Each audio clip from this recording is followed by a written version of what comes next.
श्री गणेशाय नमः। ओम नमो भगवते वासुदेवाय। जय श्री लक्ष्मी नारायण। जय श्री हरि। अनंत भक्ति सागर ऑफिशियल परिवार में आप सभी श्रद्धालु भक्तों का हार्दिक स्वागत है। प्रभु श्री हरि विष्णु और माता लक्ष्मी की असीम कृपा आप सभी पर सदैव बनी रहे। भक्तों, आज हम आषाढ़ मास महात्म्य के तीसरे अध्याय की कथा सुनेंगे। यह केवल एक कथा नहीं, बल्कि हमारे जीवन को धर्म, भक्ति, सेवा और सदाचार की ओर ले जाने वाला एक पवित्र संदेश है। शास्त्रों में कहा गया है कि आषाढ़ मास भगवान श्री हरि विष्णु को अत्यंत ही प्रिय है। इस मास में किया गया जप, तप, दान, व्रत, कथा श्रवण और भगवान का स्मरण अनेक गुना फल प्रदान करता है। इसलिए आप सभी श्रद्धा और भक्ति के साथ अंत तक कथा अवश्य सुनें। यदि कथा आपको अच्छी लगे तो इसे अपने परिवार और मित्रों तक अवश्य पहुंचाएं, ताकि अधिक से अधिक लोग भगवान श्री हरि की कृपा प्राप्त कर सकें। अब कथा का शुभारंभ करते हैं। प्राचीन समय की बात है। नैमिषारण्य की पावन भूमि पर अनेक महान ऋषि मुनि एक विशाल यज्ञ का आयोजन कर रहे थे। वहाँ का वातावरण अत्यंत ही शांत, पवित्र और दिव्य था। चारों ओर वेद मंत्रों की ध्वनि गूंज रही थी। यज्ञ की अग्नि से उड़ती सुगंधित धूम्र रेखा पूरे वन को पवित्र कर रही थी। सभी ऋषि लोक कल्याण की भावना से भगवान का स्मरण कर रहे थे। उसी समय महान ज्ञानी सूत जी महाराज वहाँ पधारे। सभी ऋषियों ने उनका आदरपूर्वक स्वागत किया, उन्हें ऊंचे आसन पर विराजमान किया और हाथ जोड़कर विनम्रता से बोले, हे परम ज्ञानी, आपने अनेक व्रतों, तीर्थों और पवित्र महीनों का महात्म्य सुनाकर हमारा जीवन धन्य किया है। अब कृपा करके आषाढ़ मास के ऐसे दिव्य रहस्य का वर्णन कीजिए जिसे सुनकर साधारण मनुष्य भी धर्म के मार्ग पर चलने की प्रेरणा प्राप्त करे। सूत जी महाराज मुस्कुराए और बोले, हे मुनि श्रेष्ठों, आपका प्रश्न केवल आपके लिए ही नहीं, बल्कि समस्त मानव जाति के कल्याण का कारण बनेगा। जो मनुष्य श्रद्धा के साथ आषाढ़ मास की महिमा सुनता है, उसके जीवन में शुभ परिवर्तन होने लगते हैं। भगवान विष्णु स्वयं ऐसे भक्तों पर अपनी कृपा बरसाते हैं। सूत जी ने आगे कहा, इस संसार में मनुष्य धन, वैभव और सुख की इच्छा तो करता है, परंतु अनेक बार वह धर्म, सेवा और भगवान के स्मरण को भूल जाता है।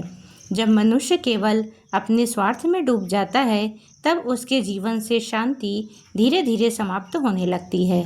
ऐसे समय में भगवान अपने भक्तों को धर्म का मार्ग दिखाने के लिए व्रत, कथा और सत्संग का सहारा देते हैं। आषाढ़ मास ऐसा ही एक पवित्र अवसर है जब मनुष्य अपने जीवन की भूलों को सुधार सकता है। इस मास में यदि कोई व्यक्ति प्रातःकाल स्नान करके भगवान श्री हरि का ध्यान करे, ओम नमो भगवते वासुदेवाय मंत्र का जप करे, तुलसी दल अर्पित करे, दीप जलाए और अपनी सामर्थ्य के अनुसार दान करे, तो उसके जीवन में सकारात्मक परिवर्तन आने लगते हैं। इतना कहकर सूत जी महाराज ने एक प्रेरणादायक प्रसंग सुनाना आरंभ किया। एक समय एक नगर में एक अत्यंत ही समृद्ध व्यापारी रहता था। उसके पास धन, दौलत, विशाल भवन, सेवक और सभी प्रकार की सुख सुविधाएं थीं। नगर के लोग उसे भाग्यशाली मानते थे, परंतु उसके मन में कभी संतोष नहीं था। जितना धन बढ़ता, उतना ही उसकी चिंता बढ़ती जाती। उसे हर समय भय रहता कि कहीं उसका वैभव समाप्त न हो जाए। धीरे धीरे उसका स्वभाव कठोर हो गया। उसने दान देना बंद कर दिया, गरीबों की सहायता करना छोड़ दिया। साधु संत उसके द्वार से निराश लौटने लगे। भगवान की पूजा भी केवल दिखावे के लिए होने लगी। समय का नियम अटल है। कुछ ही वर्षों में उसके व्यापार में हानि होने लगी। परिवार में कलह बढ़ गई, स्वास्थ्य भी गिरने लगा। वैद्य आए, विद्वान आए, अनेक उपाय किए गए, परंतु मन की अशांति समाप्त नहीं हुई। एक दिन नगर में एक तेजस्वी संत पधारे। उनके मुख पर अद्भुत तेज था। जो भी उनके दर्शन करता उसके मन को शांति का अनुभव होता। व्यापारी भी अपनी व्यथा लेकर उनके चरणों में पहुंचा। संत ने प्रेम पूर्वक कहा, पुत्र, तुम्हारे दुख का कारण केवल भाग्य नहीं बल्कि भगवान से दूर होना है। जब मनुष्य सेवा, दया और भक्ति को छोड़ देता है तब उसके जीवन का संतुलन बिगड़ जाता है। यदि तुम सच्चे मन से भगवान श्री हरि की शरण ग्रहण करो और आषाढ़ मास में श्रद्धा के साथ व्रत, पूजा, कथा श्रवण तथा दान का पालन करो तो तुम्हारे जीवन में अवश्य ही परिवर्तन आएगा। संत के मधुर वचनों ने व्यापारी के हृदय को स्पर्श किया। उसकी आंखों से पश्चाताप के आंसू बहने लगे। उसने निश्चय किया कि अब वह अपने जीवन को धर्म और भक्ति के मार्ग पर चलाएगा। संत के चरणों में सिर झुकाकर व्यापारी ने विनम्र स्वर में कहा, गुरुदेव, आज तक मैंने केवल धन कमाने को ही जीवन का लक्ष्य समझा। मैंने कभी यह नहीं सोचा कि धन का वास्तविक उपयोग सेवा, दान और धर्म में है। कृपया करके मुझे ऐसा मार्ग बताइए जिससे भगवान श्री हरि प्रसन्न हो जाएं। संत मुस्कुराए और बोले, वत्स, भगवान विष्णु को बाहरी वैभव नहीं बल्कि सच्चा प्रेम और निष्कपट भक्ति प्रिय है। यदि मनुष्य अपने हृदय को पवित्र कर ले तो भगवान स्वयं उसके जीवन का मार्ग प्रशस्त कर देते हैं। संत ने आगे कहा, कल से आषाढ़ मास का शुभारंभ हो रहा है। प्रातः ब्रह्म मुहूर्त में उठना, पवित्र स्नान करना, स्वच्छ वस्त्र धारण करना और अपने घर के पूजा स्थान में भगवान श्री हरि तथा माता लक्ष्मी का ध्यान करना, तुलसी दल अर्पित करना, घी का दीपक जलाना और श्रद्धापूर्वक ओम नमो भगवते वासुदेवाय मंत्र का जप करना, अपनी सामर्थ्य के अनुसार किसी भूखे को भोजन कराना और प्यासे को जल पिलाना। व्यापारी ने दोनों हाथ जोड़कर कहा, गुरुदेव, मैं आपकी प्रत्येक आज्ञा का पालन करूंगा। अगले ही दिन प्रातःकाल उसने वर्षों बाद पूरे मन से भगवान का स्मरण किया। जैसे ही उसने दीपक जलाया, उसके मन में एक अद्भुत शांति का अनुभव हुआ। उसे लगा मानो वर्षों से भटकता हुआ उसका मन अब अपने वास्तविक मार्ग पर लौट आया हो। दिन बीतने लगे।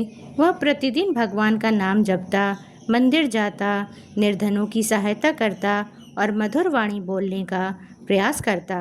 पहले जो व्यक्ति किसी याचक को अपने द्वार से लौटा देता था, वही अब प्रेम पूर्वक सबका सम्मान करने लगा। नगर के लोग यह परिवर्तन देखकर आश्चर्यचकित थे। सभी आपस में कहते, क्या यही वही व्यापारी है जो कभी किसी की सहायता नहीं करता था?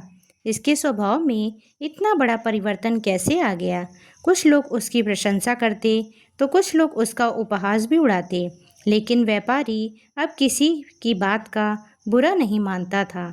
उसे संत के शब्द याद थे कि सच्चे धर्म के मार्ग पर चलने वाले की परीक्षा अवश्य होती है। एक दिन दोपहर के समय एक वृद्ध ब्राह्मण उसके द्वार पर पहुँचे। उनके वस्त्र साधारण थे, शरीर दुर्बल था और चेहरे पर दिव्य तेज झलक रहा था। उन्होंने कहा, पुत्र, मैं बहुत दूर से आया हूँ। यदि संभव हो तो थोड़ा जल और भोजन मिल जाए। व्यापारी तुरंत स्वयं उनके लिए आसन लाया, चरण धोए, शीतल जल पिलाया और श्रद्धा से भोजन कराया। भोजन के बाद उसने विनम्रता से दक्षिणा भी अर्पित की। वृद्ध ब्राह्मण ने प्रसन्न होकर आशीर्वाद दिया, तुम्हारे घर में कभी अन्न की कमी नहीं होगी। भगवान श्री हरि तुम्हारे जीवन में सुख और शांति का प्रकाश फैलाएं। इतना कहकर वे धीरे धीरे वहाँ से चले गए। व्यापारी देर तक उन्हें जाता हुआ देखता रहा। उसके मन में एक अनोखी अनुभूति हुई। उसे लगा जैसे स्वयं भगवान ने किसी रूप में उसके घर आकर उसकी परीक्षा ली हो। उस रात उसने पहली बार वर्षों बाद निश्चिंत होकर विश्राम किया। उसके मन का भय, चिंता और बेचैनी धीरे धीरे समाप्त होने लगी। उसे समझ में आने लगा कि वास्तविक सुख धन के संग्रह में नहीं बल्कि भगवान की भक्ति, सेवा और संतोष में है। महात्माओं ने कहा है, जो मनुष्य आषाढ़ मास में भगवान विष्णु का स्मरण करता है, सत्य बोलता है, अपने माता पिता और गुरु का सम्मान करता है तथा अपनी सामर्थ्य के अनुसार दान और सेवा करता है, उसके जीवन में शुभ फल अवश्य प्रकट होते हैं। भगवान भक्ति का मूल्य देखते हैं, धन का नहीं। एक दिन प्रातःकाल व्यापारी भगवान श्रीहरि की पूजा करके मंदिर से लौट रहा था। तभी मार्ग में उसे कुछ गरीब यात्री दिखाई दिए। उनके साथ छोटे छोटे बच्चे भी थे। कई दिनों की यात्रा के कारण वे अत्यंत ही थके और भूखे थे। व्यापारी ने बिना किसी विलंब के उन्हें अपने घर चलने का आग्रह किया। उसने अपने परिवार से कहा, आज इन अतिथियों की सेवा करना ही भगवान विष्णु की सेवा है। घर के सभी लोगों ने मिलकर उनके लिए भोजन बनाया, शीतल जल पिलाया, विश्राम की व्यवस्था की और बच्चों को फल खिलाए। यात्रियों की आंखों में कृतज्ञता के आंसू आ गए। उनमें से एक वृद्ध यात्री बोला, बेटा, आज तुमने केवल हमारा पेट नहीं भरा बल्कि हमारे मन को भी तृप्त कर दिया। भगवान श्रीहरि तुम्हें सदैव सुखी रखें। व्यापारी ने विनम्रता से उत्तर दिया, बाबा, यदि मेरे हाथों किसी की सेवा हो जाए तो यही मेरे जीवन का सबसे बड़ा सौभाग्य है। दिन बीतते गए, व्यापारी की भक्ति और सेवा निरंतर बढ़ती गई, लेकिन संसार में सभी लोग किसी का परिवर्तन स्वीकार नहीं करते। कुछ ईर्ष्यालु लोगों ने नगर में यह अफवाह फैलानी शुरू कर दी कि व्यापारी केवल लोगों को दिखाने के लिए दान करता है। कोई कहता है यह सब नाम कमाने के लिए हो रहा है। कोई कहता कुछ दिनों बाद फिर पहले जैसा हो जाएगा। जब ये बातें व्यापारी के कानों तक पहुंची, तब एक क्षण के लिए उसका मन दुखी हुआ, परंतु उसी समय उसे संत के वचन स्मरण हो आए, यदि तुम्हारा उद्देश्य भगवान को प्रसन्न करना है तो लोगों की प्रशंसा और निंदा दोनों को समान समझो। उसने मन ही मन भगवान विष्णु का स्मरण किया और कहा, प्रभु, मैं अब किसी प्रशंसा का इच्छुक नहीं हूँ। मेरी एक ही प्रार्थना है कि मेरी भक्ति कभी कम न हो। उसी रात्रि व्यापारी ने एक अद्भुत स्वप्न देखा।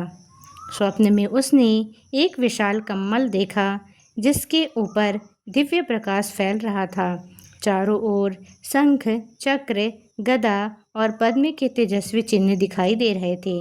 वातावरण में ओम नमो भगवते वासुदेवाय मंत्र की मधुर ध्वनि गूंज रही थी। उसे ऐसा अनुभव हुआ मानो भगवान श्रीहरि की करुणा उसके जीवन को आलोकित कर रही हो। वह भाव विभोर हो उठा। उसकी आंखों से आनंद के आंसू बहने लगे। प्रातःकाल जागने पर उसका हृदय पहले से भी अधिक श्रद्धा से भर गया। उसने निश्चय किया कि अब वह केवल आषाढ़ मास ही नहीं बल्कि पूरे जीवन भगवान का स्मरण करेगा। उस दिन वह संत के पास पहुंचा और अपना स्वप्न सुनाया।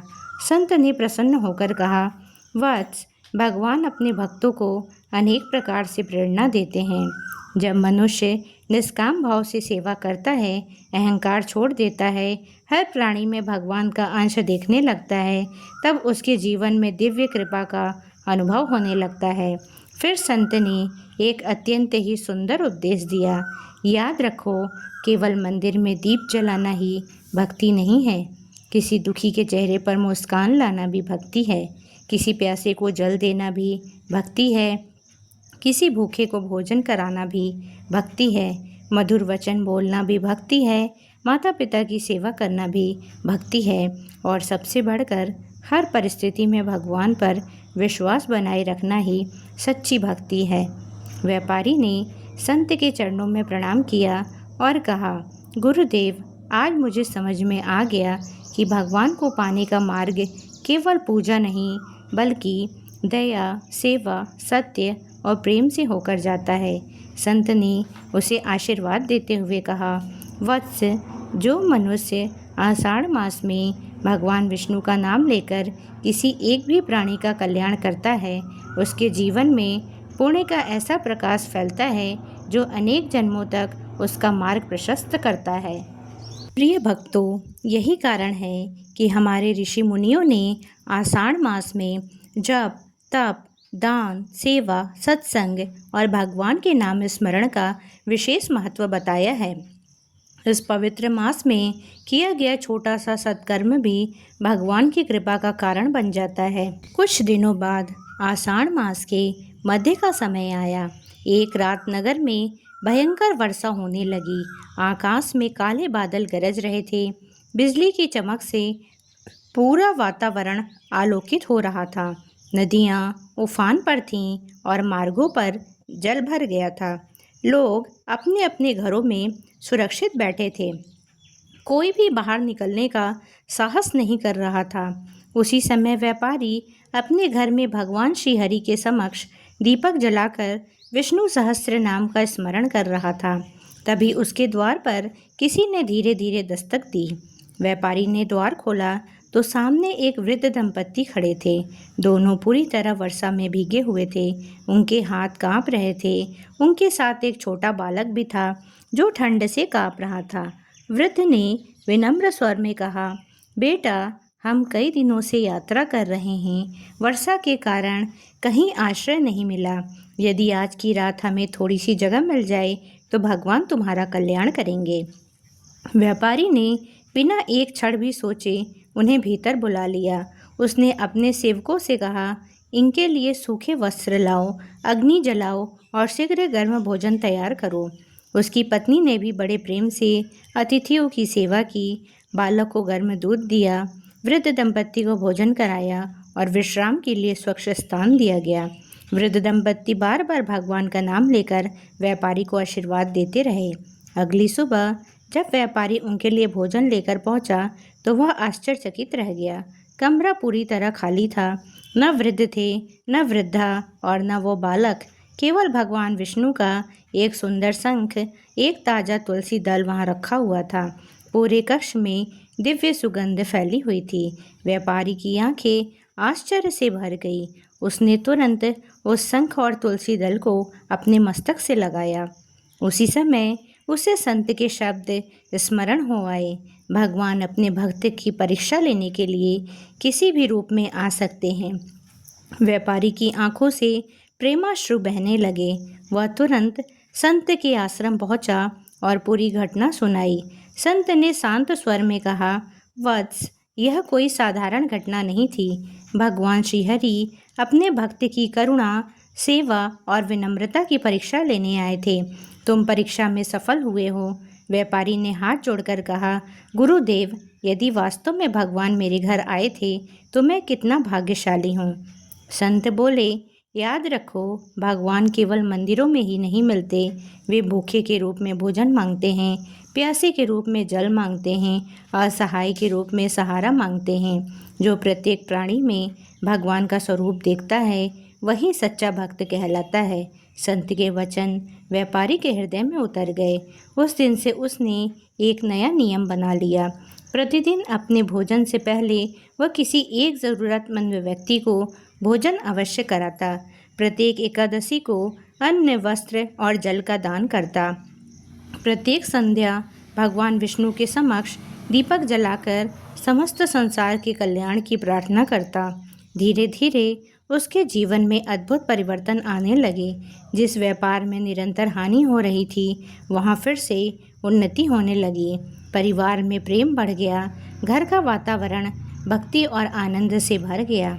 लेकिन इस बार व्यापारी को अपने धन पर अभिमान नहीं था। वह बार बार यही कहता, यह सब भगवान श्री हरि की कृपा है, मैं तो केवल उनका सेवक हूँ। नगर के लोग भी उसके जीवन से प्रेरणा लेने लगे। कई परिवारों ने दान देना प्रारंभ किया। युवाओं ने माता पिता की सेवा का संकल्प लिया। लोगों ने झूठ, छल और अहंकार छोड़कर सत्य और सदाचार का मार्ग अपनाना शुरू किया। धीरे धीरे पूरा नगर भगवान विष्णु के नाम स्मरण से गूंजने लगा। महात्मा कहते हैं, आषाढ़ मास केवल व्रत रखने का नाम नहीं है, यह अपने मन को पवित्र बनाने का अवसर है। यह दूसरों के दुख को अपना दुख समझने का समय है। यह भगवान के प्रति समर्पण, सेवा और करुणा का पवित्र पर्व है। जो मनुष्य इस मास में श्रद्धा से भगवान श्री हरि का स्मरण करता है, सत्य का पालन करता है, तुलसी की सेवा करता है, दीन दुखियों की सहायता करता है और अहंकार का त्याग करता है, उसके जीवन में सुख, शांति और आध्यात्मिक उन्नति का प्रकाश अवश्य होता है।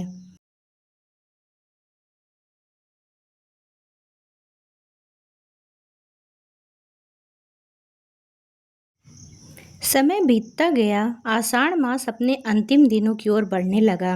व्यापारी प्रतिदिन पहले से भी अधिक श्रद्धा के साथ भगवान विष्णु का पूजन करता, तुलसी को जल अर्पित करता, दीपदान करता और निर्धनों की सेवा करता।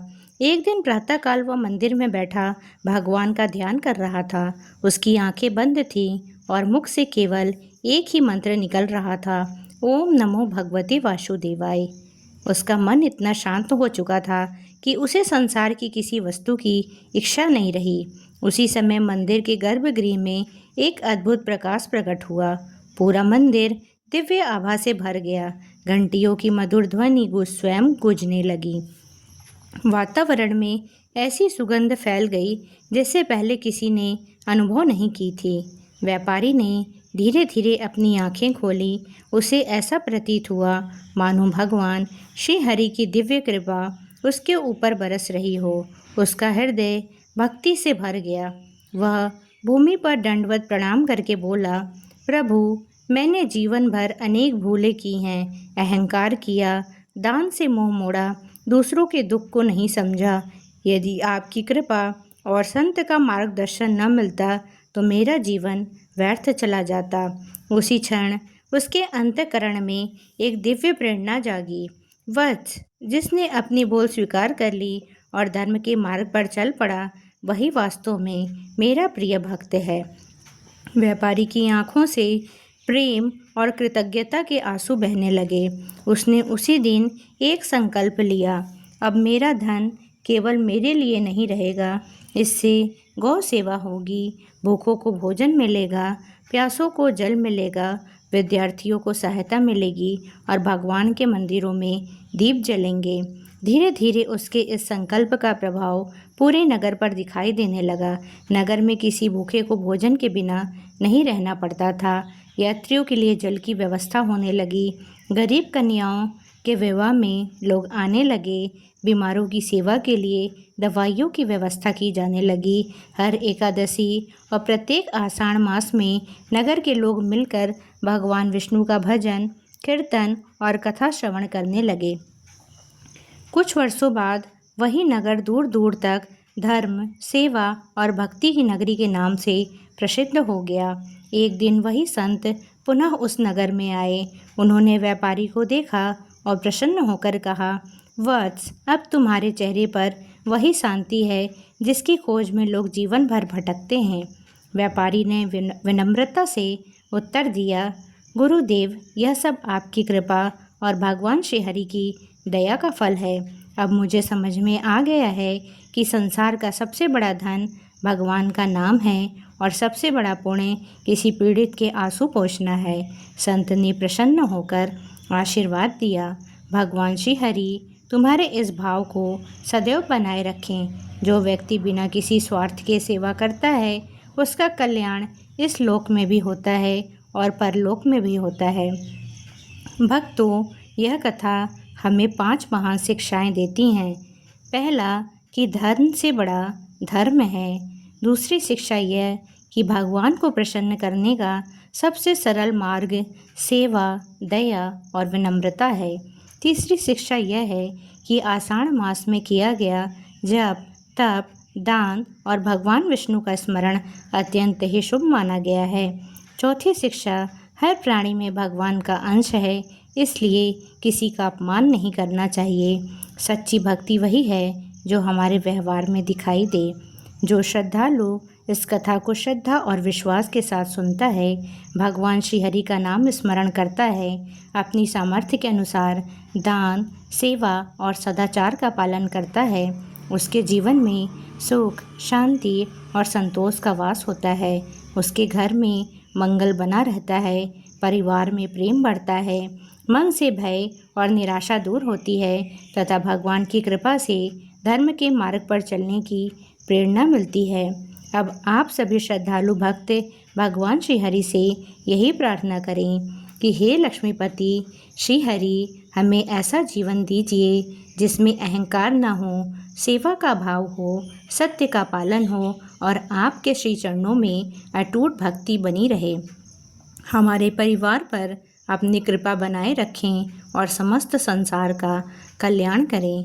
बोलिए श्री लक्ष्मी नारायण भगवान की जय, श्री हरि विष्णु भगवान की जय, तुलसी माता की जय, सनातन धर्म की जय हो। प्रिय भक्तों, यदि इस कथा के वाचन में मुझसे कोई गलती या त्रुटि हो गई हो तो कृपया मुझे अपनी छोटी बहन समझकर क्षमा अवश्य करें। मेरा उद्देश्य केवल अच्छे शब्दों को हर घर तक पहुंचाना है। यदि यह कथा आपको पसंद आई हो तो इसे अपने परिवार और मित्रों के साथ अवश्य साझा करें। जय श्री हरि, राधे राधे।